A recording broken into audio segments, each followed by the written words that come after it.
Jake Carter froze, his champagne glass trembling in his hand, as Laura's laugh echoed across the glittering ballroom of the Plaza Hotel. She was dancing with Michael Reynolds, their hands clasped too tightly, her eyes sparkling with a warmth Jake hadn't seen in years. The sight hit him like a punch to the gut, unraveling the perfect life he thought they shared. Was this just a dance, or the first crack in the foundation of everything he believed in? In the heart of Manhattan, where skyscrapers gleamed and ambition pulsed through the streets, Jake Carter was a man who had it all. At 38, he was a rising star at a prestigious law firm, known for his sharp mind and unshakable ethics. His penthouse overlooking Central Park was a testament to his success, filled with modern art and floor-to-ceiling windows that framed the city's endless energy. Colleagues admired his discipline, clients trusted his judgment. But it was his marriage to Laura, 32, that everyone envied. She was a marketing strategist with a smile that could light up a room and a knack for making every conversation feel personal. Together, they were a power couple, their life a curated gallery of rooftop dinners, charity galas, and weekend getaways. Their friends shared photos of them online, captioning them #couplegoals, and Jake believed it too. He thought their life was a masterpiece, each moment a brushstroke of shared dreams. But beneath the surface, there were shadows Jake didn't see. Laura's charm, so effortless in public, hid a growing restlessness. She thrived in the spotlight, but Jake's long hours at the firm left her alone in their pristine penthouse, surrounded by silence. She'd once tried to talk to him about it, one evening as they sat on their balcony with glasses of wine. "Jake, do you ever feel like we're just going through the motions?" she'd asked, her voice soft but searching. He'd brushed it off, citing a big case that demanded his focus. "We're building something, Laura. It's worth it," he'd said, squeezing her hand. She'd smiled, but it didn't reach her eyes. That moment, like so many others, slipped past him unnoticed. The night at the Plaza was meant to celebrate Jake's latest victory, a high-profile case that cemented his reputation. The ballroom buzzed with New York's elite, lawyers, investors, and influencers mingling under crystal chandeliers. Laura moved through the crowd with her usual grace, her navy dress catching the light as she laughed with guests. Jake watched her from across the room, pride swelling in his chest. She was his anchor, the one constant in his chaotic world. He turned to answer a colleague's question, and when he looked back, Laura was gone. His eyes scanned the room, landing on the dance floor where she swayed with Michael Reynolds. Michael was a venture capitalist, 40, with a reputation for bold moves and a disarming charm. His dark hair and easy confidence made him stand out in any crowd, but it was the way he looked at Laura that set Jake's nerves on edge. Their hands were linked, their steps fluid, as if they'd danced together 100 times. Laura's face glowed with a joy Jake couldn't place, a spark he hadn't seen since their early days. He told himself it was nothing, just a dance, just a moment. But the knot in his stomach tightened as Michael leaned in, whispering something that made Laura laugh. The sound, so familiar yet so foreign, pierced Jake's heart. He tried to shake it off, joining a conversation with a client, but his eyes kept drifting to the dance floor. When the song ended, Laura returned to his side, her cheeks flushed. "Having fun?" he asked, forcing a smile.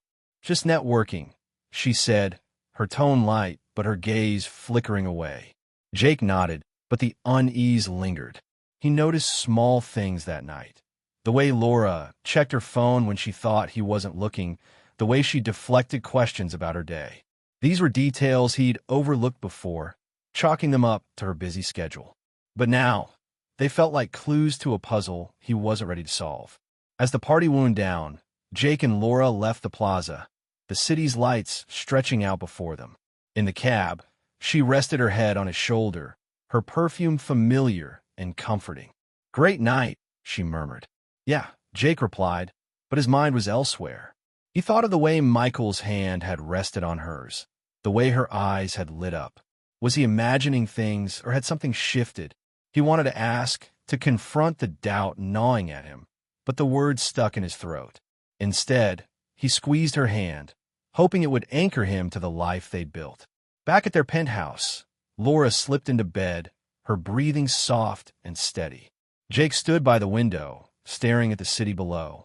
He'd always seen New York as a place of opportunity, a canvas for his ambitions. But tonight, it felt like a labyrinth, hiding secrets in its shadows. He thought of his father, a man who'd taught him that trust was the foundation of any life worth living. Jake had built his career on that principle, his marriage too. But as he watched Laura sleep, her face serene, he couldn't shake the feeling that the foundation was cracking. He climbed into bed, the mattress dipping under his weight. Laura stirred, murmuring something he couldn't catch. He lay there, the darkness pressing in, and made a silent promise to himself. Whatever this was, a misunderstanding, a fleeting moment, he'd face it. He'd worked too hard, loved too deeply, to let it slip away. But deep down, a voice whispered that the truth, when it came, might be more than he could bear. The city hummed outside, indifferent, as Jake closed his eyes, bracing for the storm he couldn't yet see. The days after the Plaza Gala passed in a blur of routine, but Jake couldn't shake the image of Laura dancing with Michael. Her laugh, the way her eyes lingered on him, it haunted him, a splinter in his mind. He threw himself into work, hoping the familiar rhythm of depositions and deadlines would drown out the doubt. But every quiet moment brought it back, sharp and insistent. He watched Laura more closely now, noticing things he'd missed before. The way she tucked her phone away when he entered the room, the vague answers about her meetings. Each detail was a thread, and Jake was starting to see the pattern they wove. Laura, for her part, seemed unchanged. She greeted him with coffee each morning, her smile as warm as ever. They hosted a dinner for colleagues at their penthouse, and she played the perfect host, her wit sparkling over plates of roasted salmon. Jake watched her charm the room, but the ease he'd once felt was gone. He caught himself analyzing her every move, searching for a tell. Was her laugh too bright? Did her hand linger too long on a guest's arm? He hated this new version of himself, suspicious and small, but he couldn't stop. One evening, as they cleaned up after dinner, Jake tried to bridge the gap. "You seemed happy tonight," he said, drying a wine glass. Laura glanced at him, her hands pausing in the sink. "It was a good night," she replied, her tone neutral. He pressed on, heart pounding. "You've been busy lately. Everything okay at work?" She turned, wiping her hands on a towel, and gave him a look he couldn't read.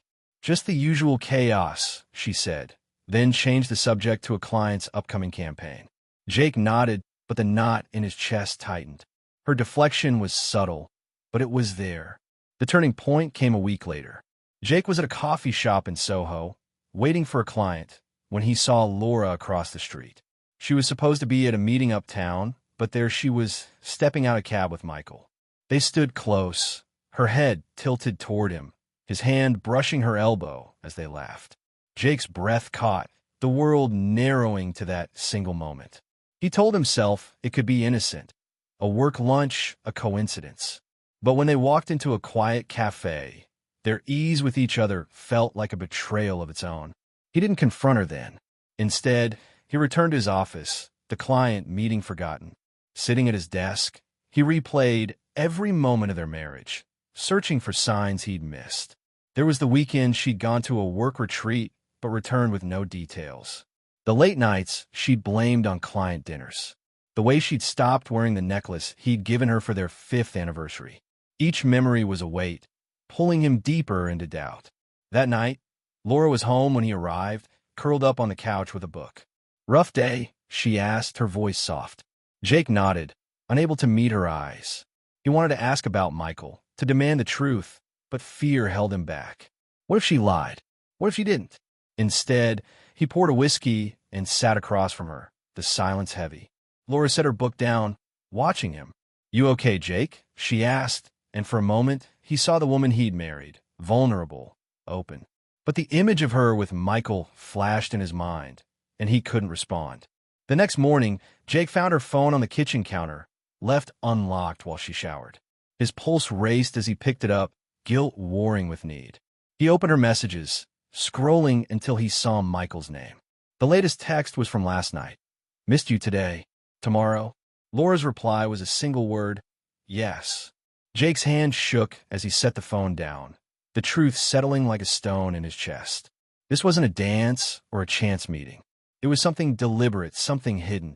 He left for work before Laura emerged, his mind a storm of anger and hurt. At the office, he stared at his computer, unable to focus. He thought of his father again, who had once said, "A man's strength is in facing the truth, no matter how ugly." Jake had built his life on that idea, but now it felt like a trap. The truth was a blade, and he wasn't sure he could wield it without cutting himself. Yet he couldn't ignore it either. He needed to know how deep this went, how much of his life was a lie. By noon, he'd made a decision. He wouldn't confront Laura yet, not until he had proof, something undeniable. He called a friend, a private investigator named Tom, who owed him a favor. "I need you to look into someone," Jake said, his voice steady despite the chaos inside. Discreetly. Tom didn't ask questions, just took Michael's name and promised results. As Jake hung up, he felt a shift. He wasn't just a husband anymore, blindsided by doubt. He was a lawyer, trained to uncover facts, to build a case. Whatever Laura and Michael were hiding, he'd find it. That evening, he came home to find Laura cooking, the smell of garlic and herbs filling the air. She smiled, offering him a glass of wine. "Thought we could have a quiet night," she said. Jake took the glass, his fingers brushing hers, and for a moment, he wanted to believe her. But the memory of that text, "tomorrow," burned in his mind. He nodded, forcing a smile, and sat at the table. As they ate, Laura talked about her day, her words a familiar melody. But Jake heard the dissonance now, the notes that didn't fit. He played along, asking questions, laughing at her jokes, but inside, he was building a wall. Whatever came next, he'd be ready. The life he'd known was slipping away, and he couldn't stop it, but he could choose how to face it. Jake sat in his office, the city's pulse muted by the glass walls, as Tom's email landed in his inbox. The subject line was blank, but the weight of it pressed against his chest. He'd asked for answers, and now they were here. He clicked open the file, his eyes scanning the report. Timestamps, locations, photos. Laura and Michael at a rooftop bar in Brooklyn, their heads bent close. A late-night walk in Tribeca, her hand in his. A hotel receipt from a weekend Jake thought she'd spent with colleagues. Each detail was a shard, cutting deeper than the last. The truth wasn't a suspicion anymore. It was a fact, cold and unyielding. He closed his laptop, his hands trembling. Anger surged, hot and raw, but beneath it was something heavier, grief. 10 years of marriage, countless shared moments. Had it all been a facade?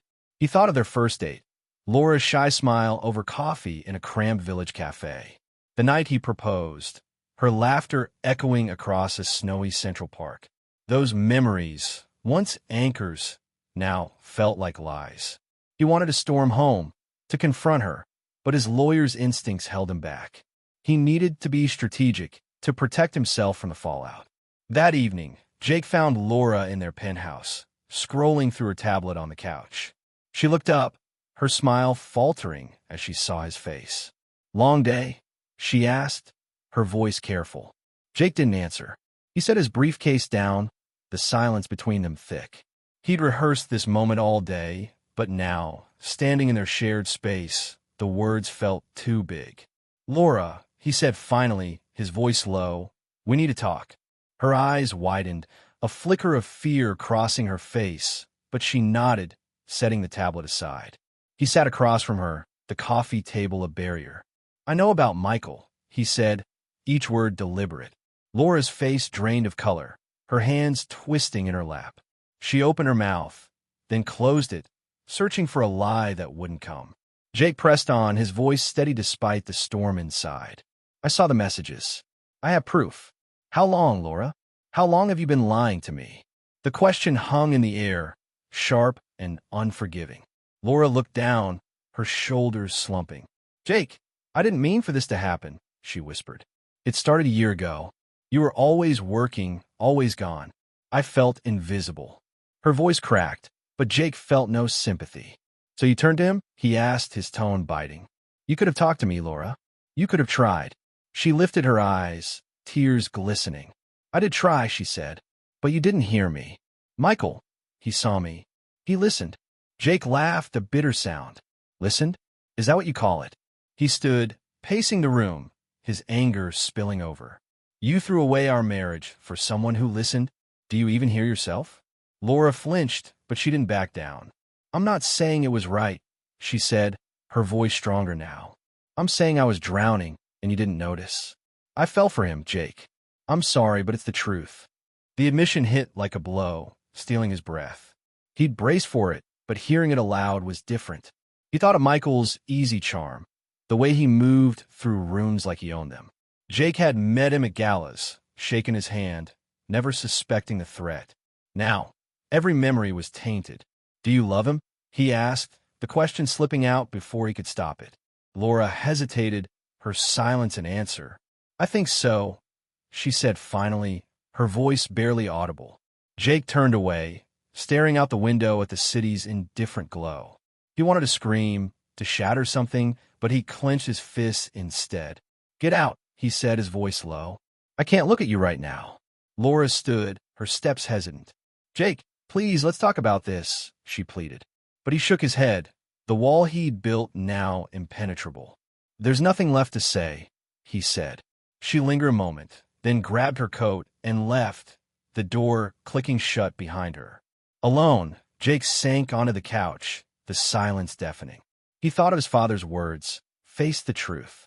But the truth was a labyrinth, and he was lost in it. He poured a whiskey, the burn grounding him, and let the pain wash over him. Laura's words echoed, her loneliness, her excuses. Part of him wanted to blame himself, to see where he'd failed. But the louder part, the one fueled by betrayal, refused to take the weight. She'd chosen this. She'd lied. He pulled out his phone, scrolling through Tom's photos again.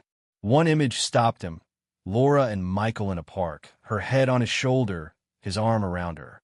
It was intimate, unguarded, a moment meant to be private. Jake's chest tightened, but he didn't look away. This was his reality now, and he'd face it head on. He thought of his career, built on uncovering lies, exposing truths. If he could do it for clients, he could do it for himself.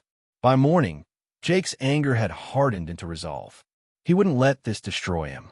He called his colleague, Sarah, a divorce attorney with a reputation for precision. I need your help, he told her, his voice calm. It's personal. Sarah didn't pry, just agreed to meet. Jake hung up, feeling a flicker of control.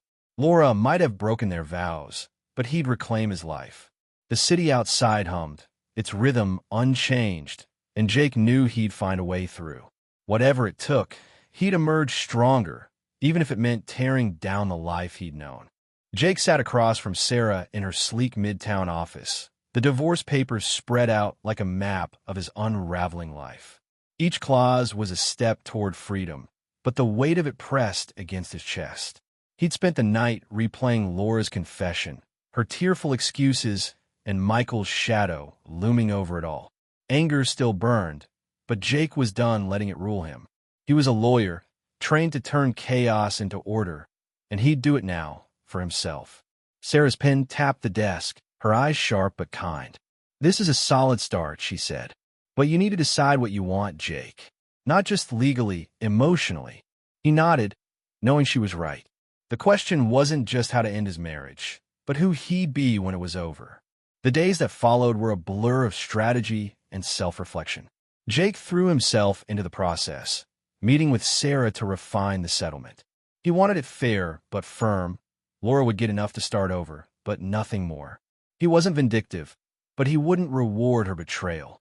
At night, alone in the penthouse, he faced the silence.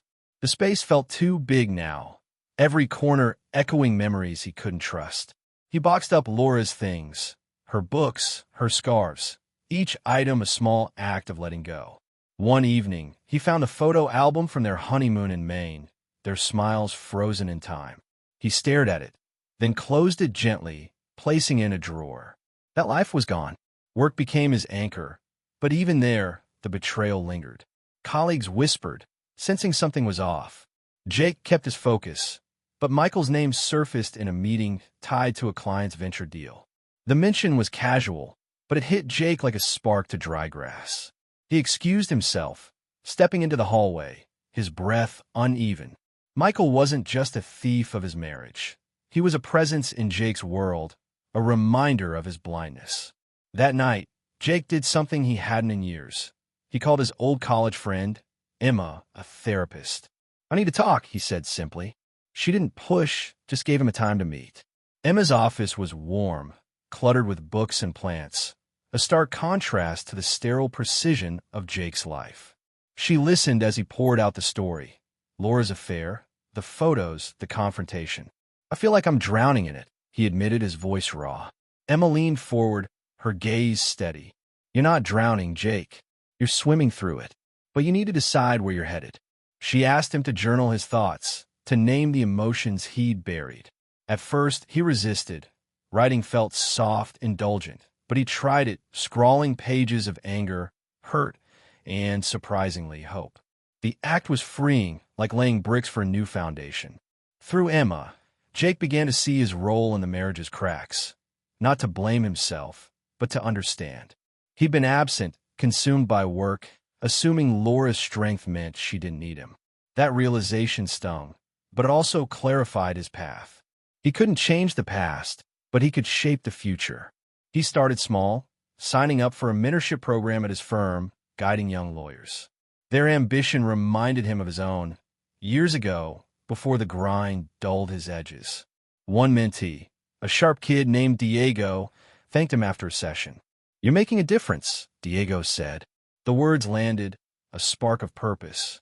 Meanwhile, Jake's investigation into Michael took an unexpected turn.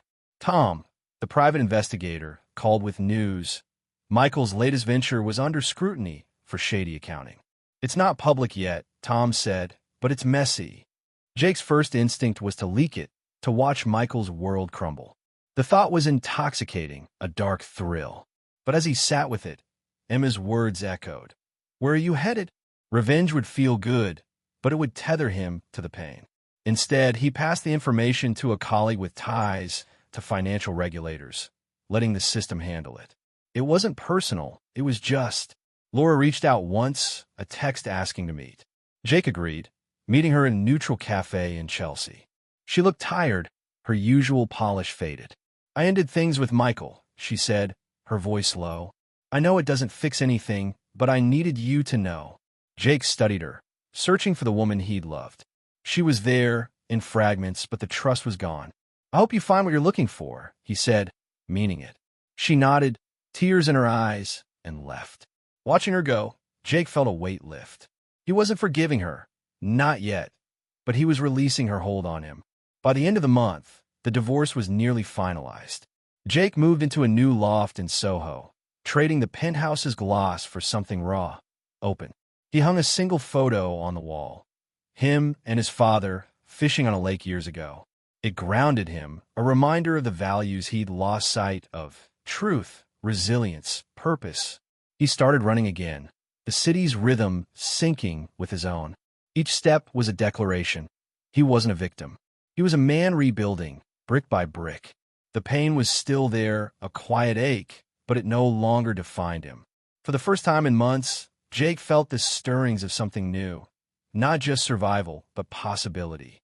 Jake stood in his Soho loft, the morning light streaming through the windows, casting long shadows across the bare floors. The divorce papers sat on the kitchen counter, signed and final, a quiet end to a chapter that had once defined him. He'd expected to feel hollow, but instead, there was a strange calm, like the air after a storm. The city outside buzzed with its usual chaos, but Jake was no longer caught in its undertow. He'd faced the truth, rebuilt his foundation, and now he was ready to step forward. The courtroom had been brief, almost anticlimactic. Laura was there, her face pale but composed, as the judge approved the settlement. She'd get half the savings in a condo in Brooklyn, fair but not indulgent. Jake didn't look at her as he left, his focus on the future. Sarah, his attorney, clapped him on the shoulder outside. "You handled this with grace," she said. Jake nodded, grateful for her steadiness.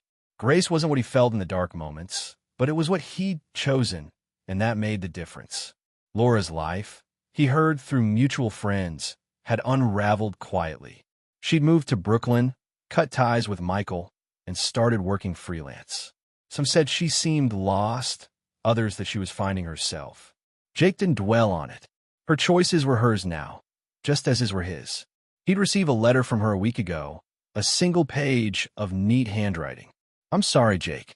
I hope you find peace." He'd read it once, then tucked it away. Forgiveness might come later, but for now, he was done carrying her weight. Michael's downfall came not from Jake, but from the truth catching up. The financial regulators had dug into his venture, uncovering a web of inflated numbers and hidden debts. His firm collapsed under the scrutiny, his name splashed across business blogs. Jake read the headlines with a detached curiosity, no longer craving revenge. He'd tipped the first domino, but the fall was Michael's own doing. Justice, Jake realized, wasn't about destruction, it was about accountability, and the system had worked. At the firm, Jake's focus sharpened. He took on pro bono cases, representing tenants fighting unfair evictions. The work was gritty, far from the corporate deals he'd once chased, but it grounded him. He saw his father's values in it: truth, fairness, helping those who couldn't help themselves. One client, an elderly woman named Rosa, hugged him after a win, her gratitude raw. "You gave me my home back," she said. Jake smiled, the moment a reminder of why he'd become a lawyer. Diego, his mentee, noticed a shift. "You're different now," he said one day. "Lighter."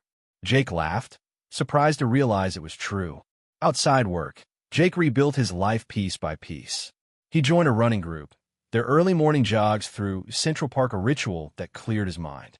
He started volunteering at a youth center, teaching kids about law and resilience.